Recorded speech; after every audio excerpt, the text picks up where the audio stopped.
శివాయ విష్ణురూపాయ శివరూపాయ విష్ణవే. ఓం శ్రీ గురుభ్యో నమః. ఓం శ్రీ మాత్రే నమః. ఫిబ్రవరి 2025 కన్యారాశి యొక్క ఫలితాల గురించి ఇప్పుడు మనం తెలుసుకుందాం.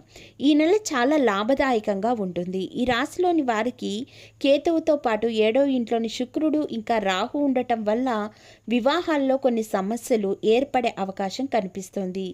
ఆరోగ్యం కొంత బలహీనపడే అవకాశం కనిపిస్తుంది.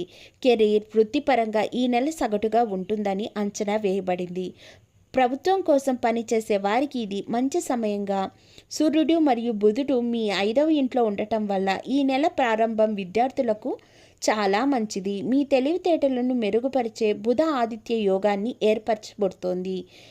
ప్రతి విషయాన్ని తెలివిగా మరియు స్పష్టంగా అర్థం చేసుకొని సులభంగా దాన్ని అవలంబించడానికి, అత్యుత్తమమైన ఫలితాలను సాధించడానికి ఈ మాసం మీకు చాలా గొప్ప మాసంగా చెప్పవచ్చు. 5వ ఇంటికి అధిపతి అయిన శని 6వ ఇంట్లో ఉండటం వల్ల మీ చదువు మరింత ముందుకెళ్ళడానికి చాలా బాగా మెరుగైన మాసంగా చెప్పవచ్చు.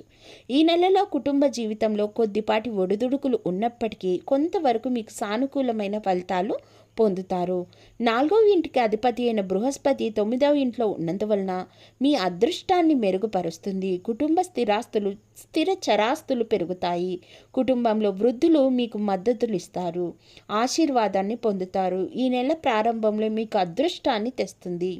మీ భాగస్వామితో సంతోషంగా గడుపుతారు. అలాగే బుధుడు మరియు సూర్యునిచే ఏర్పడిన బుధ ఆదిత్య యోగం మీ ప్రియమైన వారికి బలమైన నిర్ణయం తీసుకునే సామర్థ్యాన్ని పెంచుతుంది. ఈ సమయంలో వారు అద్భుతమైన నిర్ణయాలు తీసుకుంటారు. మీ ఇద్దరి శ్రేయస్సును జాగ్రత్తగా పరిశీలిస్తే ప్రేమ బంధం మరింత బలపడుతుంది. ఆర్థిక పరిస్థితుల ఆధారంగా ఈ నెల బహుశా సగటుగా ఉండబోతోంది. ఈ నెల ప్రారంభంలో సూర్యుడు ఇంకా బుధుడు 5వ ఇంట్లో ఉంటున్నారు. 11వ ఇంటిపై ఒక అంశాన్ని కలిగి ఉన్నారు. దీని ఫలితంగా మీ ఆదాయమైన అవకాశాలు పెరుగుతాయి. అనేక మార్గాల ద్వారా డబ్బు అనేది స్వీకరించబోవడానికి ఇది మెరుగైన మాసంగా చెప్పవచ్చు. మీ ఆర్థిక పరిస్థితి మెరుగుపడుతుంది. ఆరోగ్యపరంగా ఈ నెల చాలా చాలా బాగుంది.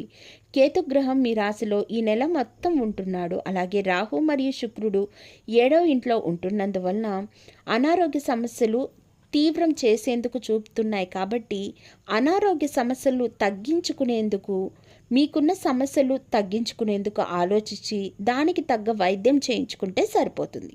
అలాగే ఈ మాసం అంతా మీకు బాగా కలిసి రావాలంటే ప్రతిరోజు ఉదయం అనగా సూర్యోదయానికి ముందే ఆదిత్య హృదయ స్తోత్రం గనక జపించినట్లయితే మీ జీవితంలో వెనక్కి తిరిగి చూసుకునే రోజులన్నిటివి ఉండవు.